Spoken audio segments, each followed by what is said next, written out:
You know who it is, the horror flick digger ditch, Super 6 Big Mitch. And I'm kicking in doors with 03 O's. And I'm breaking 28s, 101s because we Vegas sons. It's the Chronicles. And you in the Meadowlands. Yeah, you in the Meadows, man. And you know I'm a 530, baby. Yeah, the desert made me. Hubba dub scrub. Bam! You already know. Bolo Yang, you can't hang. 22-inch gold Dana Dames. You already know. Welcome to Vegas Chronicles with the host Big Mitch from Super 6. And today, like any other day, we go do what we do. We kick actual factuals. And today I want to talk about something. Well, someone asked me in the comment section about people that transform or claim one gang, start claiming another. And I don't know if I did a video on that, but I could touch on that, I guess, a little bit. Yeah, it's been a lot of that in Vegas of people, let's just say, hopping the fence or, straight busters. Been one thing, start claiming another. And I guess the best way I can really sum it up is by giving you a story. And so let me give you a story. You know I got a story for you, right? I keep me a story for you. Boy. These cats out here. But anyway, check this out. I'm going to tell y'all a story about this individual, right? And I don't care if he hid. I'm not finna, that's one thing I ain't gonna do, man. I mean, if this Vegas Chronicles, homie, you know what I mean? And I'm not trying to put nobody on blast, but at the same time, this is my story, homie. Anyway, it was this dude. He used to be, from West Coast Bloods. And, when West Coast Bloods really became, an entity like that, and their name at one point was out there behind an incident that happened at the Comfort Inn back in, I think, 87, December 87, something like that. And what happened was, this cat right here, he started off, he's some kid to TMC and Tadal from 60s and all that. They family, a lot of their family come out of West Coast Blood, and then a lot of their family from the Gerson. But this cat right here, he was a West Coast Blood through and through at the beginning of it. He used to hang around Time Bomb, and Matt, and Fred, Uncle P Double Deuce, F4X, LG. He used to hang around cats like this, right? They all know him. They grew up together, right? Well, what happened was, it was two dudes over there that stayed over there in the West Coast Bloods that used to be Gersons, right? And what happened was, the West Coast Bloods, basically gave them an ultimatum because the West Coast Bloods started whooping everything that had any type of Crip affiliation, Gerson affiliation. If you lived in the coast, they would smash you. And one of the first ones they got was Bad Mike. All right? That's what really started the beef between the Gersons and the West Coast Bloods. They jumped Bad Mike. Okay? And what happened was they started beating up everybody. They beat up Andre Loafer. Spanky P knocked him out.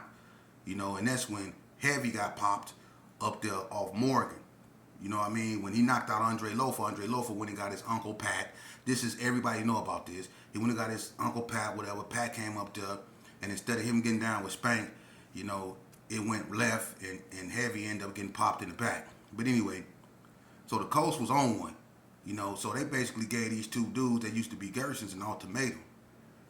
Because they was, these dudes, they was cool with them and they didn't want to do nothing to them, but they couldn't be over there claiming Gerson. So they basically gave them an ultimatum, and they took it. They decided that they would go be West Coast Bloods. But they had to do something to prove that they was really, go be West Coast Bloods. So what they did is they sent them at this cat I'm talking about, who was a West Coast Bloods, but I don't know why they wasn't feeling them. To make a long story short, what happened was the two dudes that used to be Gersons, to show that they was down for the West Coast Bloods, they went after, the dude that was a West Coast Blood. And I hope y'all can stay with me and understand what I'm saying. Okay? The two dudes that was Gersons went after the West Coast Blood dude. I don't know why the coast put them on him, and one of them slid up under him and said, hey, because they knew where he slept. He slept in a bunk bed, right? And they used to tell him, hey, don't get in that bed tonight, man. You know what I'm saying? He was like, what's going on? He was like, don't get in that bed tonight, man. Right? So he think they tripping, and they telling him basically, you know, don't get in it. They was go come and they was go handle their business, you know. But they not telling them that, you know, we was son at you, you know what I mean. But he like brushing it off because they all cool. He just can't see them doing nothing to him. But anyway, he got his behind in that bed that night and got blew off it, for real. They blew him off the bed, boom, right. So when they blew him off the bed, he gets scared now. He knew he can't stay with it. He knew something wrong. They blew him off the bed, blew him off the top bunk. Man, look, this no, so it ain't no secrets. Anyway, he went to the Brownies with his other family. See, he had family members that stayed in the Brownies that were Gershons. So he moved to the Brownies with them, and he denounced West Coast and started claiming Gerson, right? Now, the two dudes that, you know, that popped him, they became West Coast Bloods, like they took his place, right? So this cat here, he ended up becoming a Gerson, right? Now he banging Gerson in the Brownies, right? But don't nobody else know that he, you know, he claiming Gerson because everybody know him as being a West Coast Blood. But he then went to the Brownies and started claiming Gerson. But see, this is how it come back to bite you. When he was a West Coast Blood, he was on 40 block one day. Him and another West Coast Blood, they was in the car together, right? And they was talking to some females over there. Well, the 40 blocks tried to get at him. This when he was a West Coast Blood. They seen him. They looked him in the face. They knew they was Bloods. They tried to get at him. What happened is they ran one of the 40 blocks over. The head honcho, Buzzo, they ran him over. I'm talking about hit him hard. Bust the windshield with his head, left a patch of his curl and went all that. Hit him hard, ran him over, right? Getting up out of there. This when he was a West Coast Blood. But now he didn't turn into a Gerson, right? So during the truce, you know, of 9/2, after the, you know, the Rodney King incident, everybody was, you know, meeting up, grouping up. All the, you know, gangs was coming together in California and Las Vegas. Everybody was trying to get along now. Well, on this particular day, he didn't, you know, been claiming Gerson for a couple years now, and he never ran across the cat he ran over again from 40 block. But on this day, it was a big old gathering. I think it was in the Gerson. And he came over there. He was full of his package, not paying attention. And the 40 block that he ran over looked at him and spotted him. But he claiming Gerson this time, though. So the 40 blocks, you know, basically got at him. And what I mean, they got at him. They got at him. I mean, look. They had that boy looking like 3 different people. For real. I'm telling you. When he looked this way, I swear to God, he looked like Bushwick Bill. When he looked this way, I swear to God, he looked like Eric Sermon.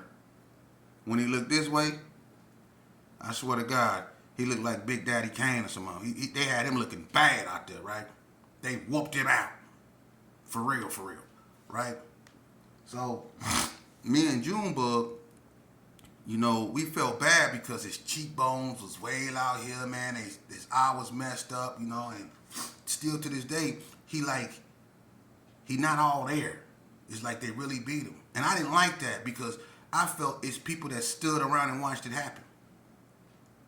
Everybody knew that this cat was now banging Gerson. Everybody knew he was. Didn't nobody try to save him. And the block was like, you know, basically making it seem like they still thought he was a Blood after the damage was done. They smashed him beyond recognition, man. And when we tried to get him, you know, when he got out the hospital, like, what you want to do, man?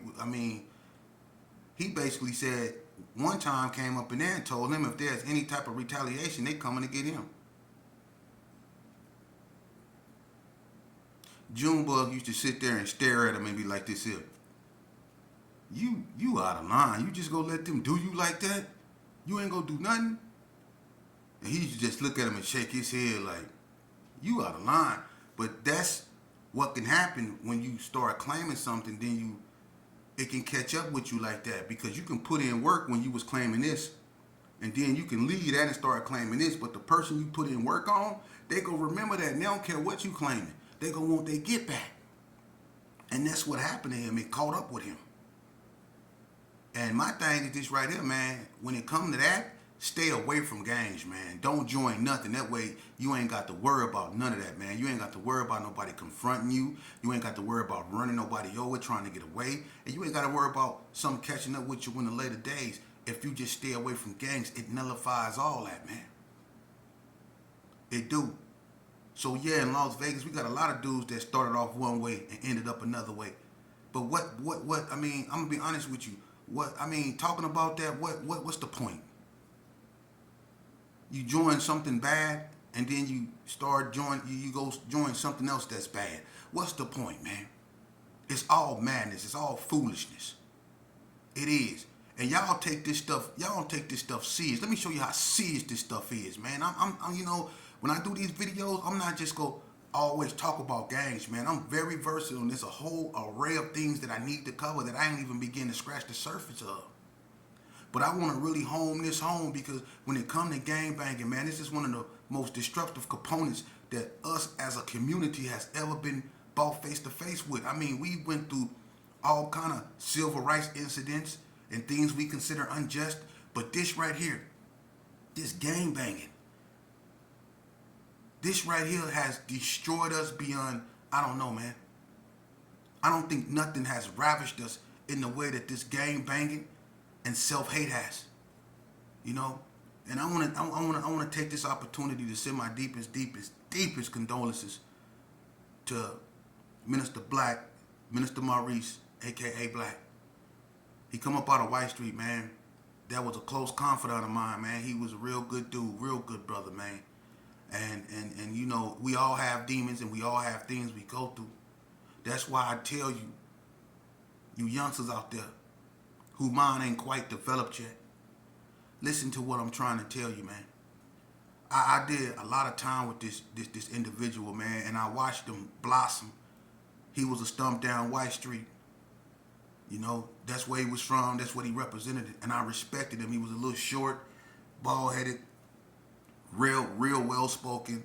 He was a laid back type of individual. Always smiled, always laughing, always uppity. He was a good dude, but he was a warrior. And that brother embraced Islam. He became what he became, and he became the minister of that, man. And I'm gonna tell you a funny incident about this brother, man. I'm gonna tell you two incidents about this brother to show you just how real this brother was. One incident involved I was calling myself, I was up on the Sabir and the Muslims on High Desert State Yard, High Desert State Prison Yard. I was the head Sharif, and Minister Black had whack. He was from A-Tray Gangster. He was the captain of the nation, right? So Minister Black and the Imam of the Sunni, they used to get together, and people didn't know this. They used to get together, and they used to be in Unit 3 shooting dice, right? The Imams, the minister of the nation, and the Imam of the Sunnis used to be in Unit 3 in the room shooting dice, right? The Imam of the Sunnis would take his two front teeth out, take his kufi off, and they be in there shooting dice. And the Imam from the Sunnis be cheating, right? He know how to get the dice to stick, and he licked Minister Black for all his stuff. And Minister Black couldn't catch him cheating, but he knew he was cheating. But look, they got me and Minister and Captain Whack. We on a side of the door holding post, like they and that having a real religious conversation, but them cats up in there shooting dice. And look, the Imam from the Sunnis, he licked Black for everything he had, and Black was standing up in there sweating. He had his shirt off, he was sweating. He was like, no, he was ready to fight.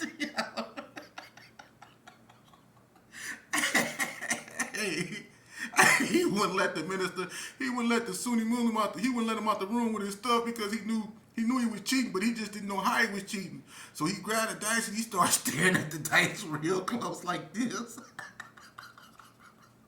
He knew something wrong, but he just couldn't catch it, right? But he was a good dude, right? And I remember another incident, and this right here involved the Serenos, right? and the Serenos had got at a brother. What happened is, and you know, this don't really go down in High Desert State Prison. Blacks and Serenos don't borrow stuff from one another. We don't. They don't do business with one another. You know, it's really a Sereno thing in the Constitution that they got that say no hands, no contact policy with blacks and all that. And the blacks basically feel the same way. You know, they don't need no policy to tell them nothing. They just don't like each other. It is what it is. But anyway, so on this occasion, I guess a black and a Sereno did some business on some top ramen, some soups. And I guess, you know, when it was time to pay the Sereno back, they didn't have the type of soup that he wanted, so he didn't get it. So he came to the Sereno and told him, hey, they didn't have this type, but I got this. The Sereno didn't want that. He wanted a specific type.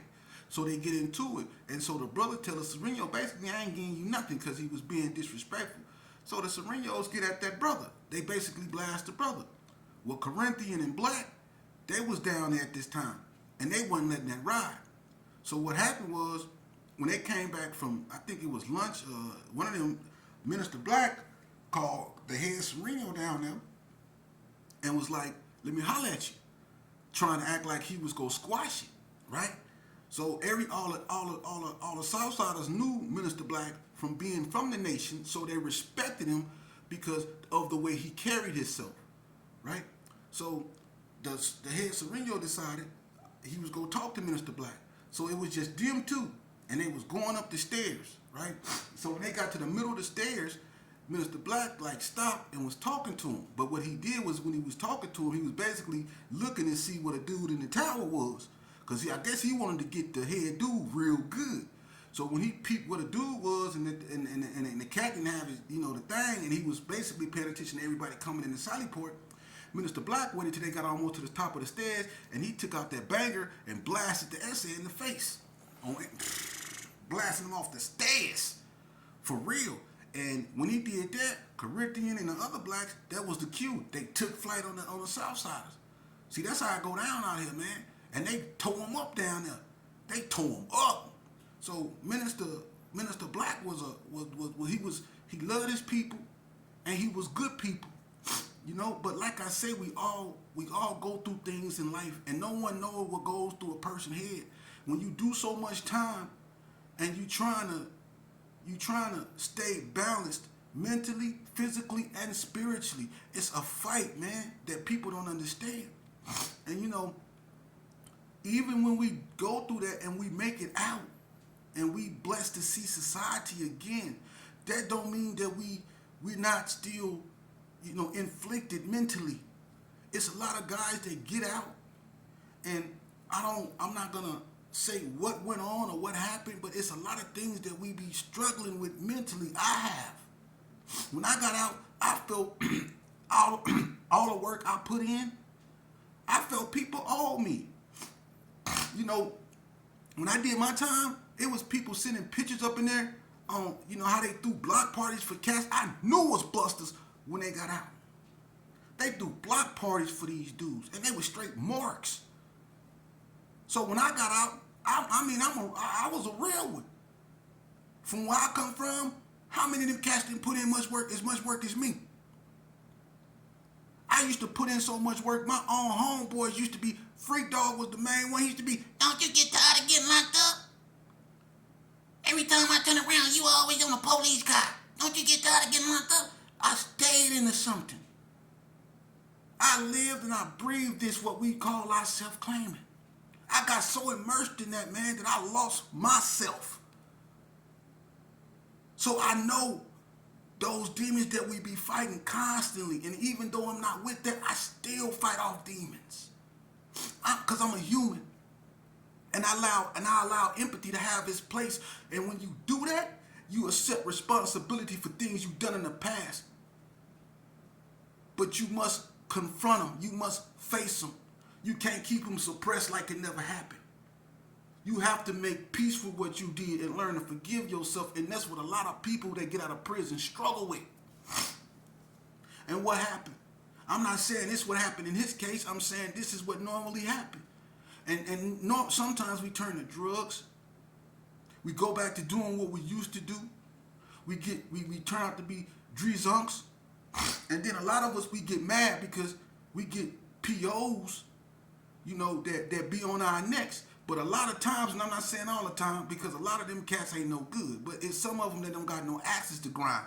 And sometimes, some of us get so caught up in, some stuff we ain't supposed to do that, we end up right back where we started off. And it ain't because they was out to get us, it's because it's best for us. Because if we don't, something tragic gonna end up happening. So sometimes when our POs violate us, it be for the best, man. You might not want to be where you at, but at least your family ain't throwing a fish fry to put you under the grass. You actually get a chance to get it right at least one more time. But then some people don't. And I know that brother, he was probably going through whatever he was going through, but unfortunately for Minister Black, man, he got out.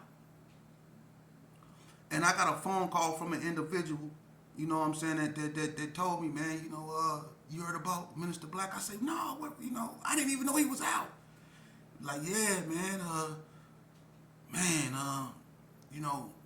one time they unalived him, man. I'm like, what? And then when I'm not gonna put that out there, nothing like that, man, but he was going through whatever he was going through, man, and they unalived a good brother, man. And I don't know what was going on, all I can do is say I send my deepest condolences to his family, man, because Vegas, us being a people, we lost a real warrior, man. We did, because I seen Black at his best, glowing, smiling, full of life, even in an unfortunate situation. That brother right there kept a grin on his face through the worst storms. They don't make him like that no more. And he never, ever since I known him, and I've been knowing that me and Black did almost about 15, 16 years together. We did a lot. We did a long time together. We did over 10 years together. And he was always a solid dude, man. And it ain't about him being from Northtown. It's about what he was, and he was a solid dude, man. And I respect that dude, man. And I'm hurt that my partner gone, man. Just like I'm hurt my little Brody Manish gone. This keep happening. Why? And it's basically almost the same thing. It's almost the same thing. Y'all not paying attention, man. This ain't normal. What's going on in Vegas that got us losing our loved ones like this, man?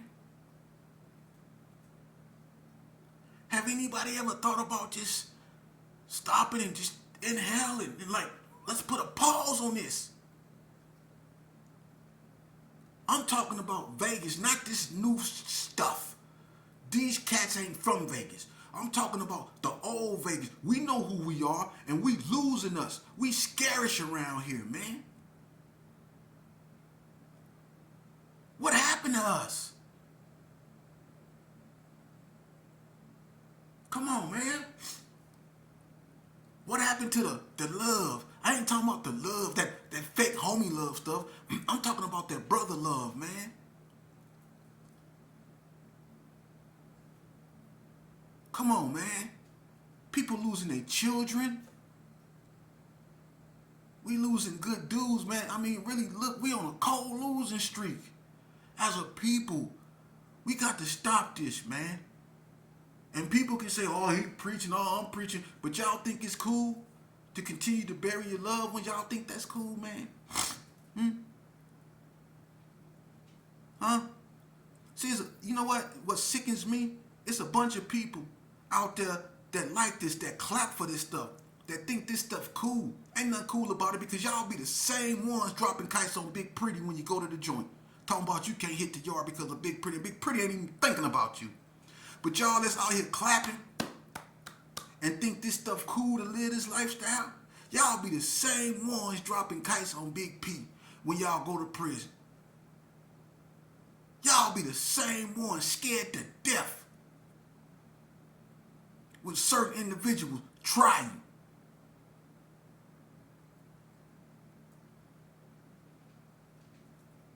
I'm gonna tell you something, man. We got to look, man. It's only two type of people in this world, youngster.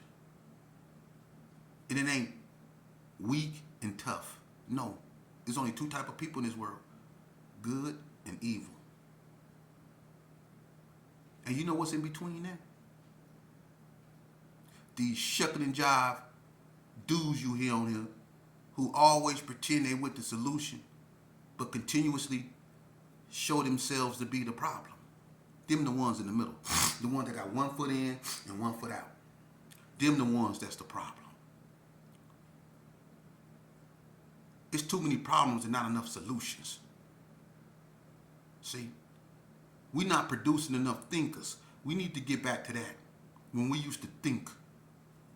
That's when we was at our best. We didn't just react to something.